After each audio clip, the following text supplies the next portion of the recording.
तो ये कार्रवाई चाहते हैं आप लोग, और कार्रवाई न होने के कारण कहीं ना कहीं आप देख रहे हैं सोशल मीडिया जोन।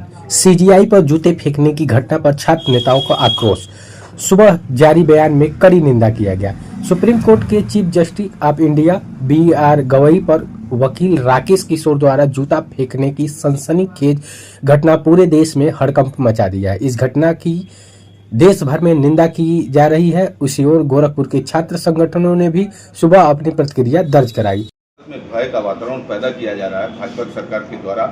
ये देश ने देखा मुख्य न्यायाधीश को चप्पलों से खूब भरी कोर्ट में मारा गया। जिस तरीके से हम लोगों ने, शिक्षित समाज के लोग, कानून को मानने वाले लोग, संविधान के लोग आहत इस बात से, जब इतने बड़े अधिकारी पदाधिकारी को जूते और चप्पलों से मारा जा रहा है तो हम लोग सुरक्षित नहीं रहे हैं इस देश में। और हम लोग ये मांग करते हैं, अगर उस पर बहुत कड़ी कार्रवाई नहीं होती है, उसको जेल के सलाखों में उस वकील को नहीं भेजा जाता है, तो हम लोग देशव्यापी आंदोलन करेंगे।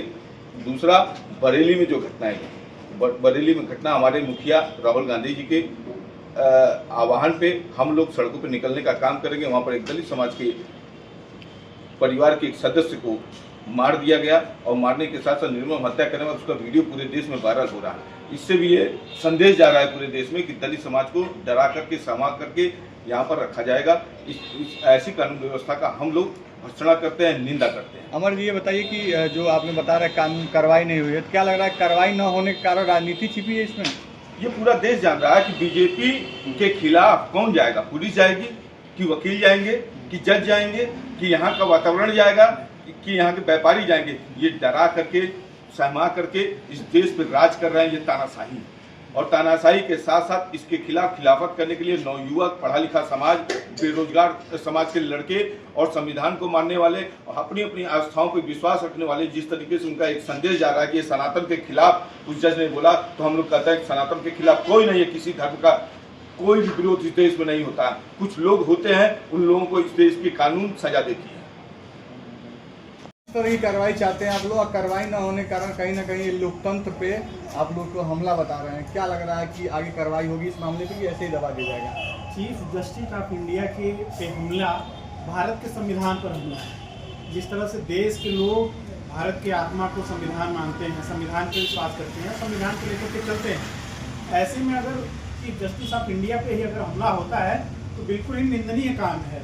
और जिस तरह से किशोर ने बताया अपने में जवाब में कि मेरे सपने में सनातन भगवान आ रहे थे या भगवान ही करवा रहे थे, तो ये निहायत गलत और बेतुका बयान है। उनको ये पता होना चाहिए कि कल को कोई भी अपने सपने में देख करके उनके भी खिलाफ बोल सकता है।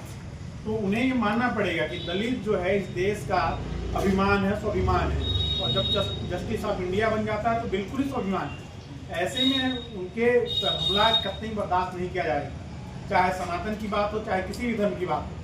अगर वह इस तरह से हमला करेंगे तो दलित समाज भी उनके ऊपर हमला करने के लिए तैयार है, क्योंकि हम 100 में 90 हैं, 90% हमारा है।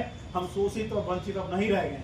जो 10% लोग हैं वो सनातन की बात करके मारने की बात कर रहे हैं, काटने की बात कर रहे हैं और उस पर खुलियाँ उड़ा रहे हैं। कोई जय श्री राम नाम लेकर के गोली मार रहा है, कोई जय श्री राम नाम लेकर के बलात्कार करेगा। ये कौन सी न्याय है, कौन सी न्याय प्रक्रिया है?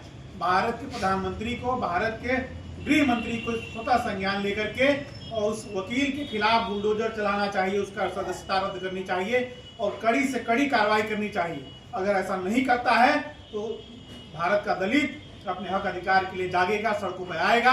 हमारे पास भी सर है, हमारे पास भी धड़ है, हम कटेंगे, कटाएंगे, मारेंगे, मरेंगे, लेकिन अपने हक अधिकार के लिए आगे बढ़ते रहेंगे। क्या दलित का मामला था इसलिए सनातन को बीच मिलाकर इस प्रकार की हरकतें की गई?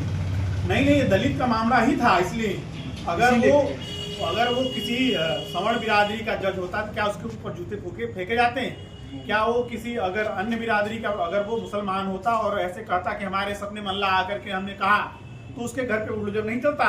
अगर क्या वो कोई और होता तो उसको खिलाफ कार्रवाई नहीं होती? ऐसे में सरकार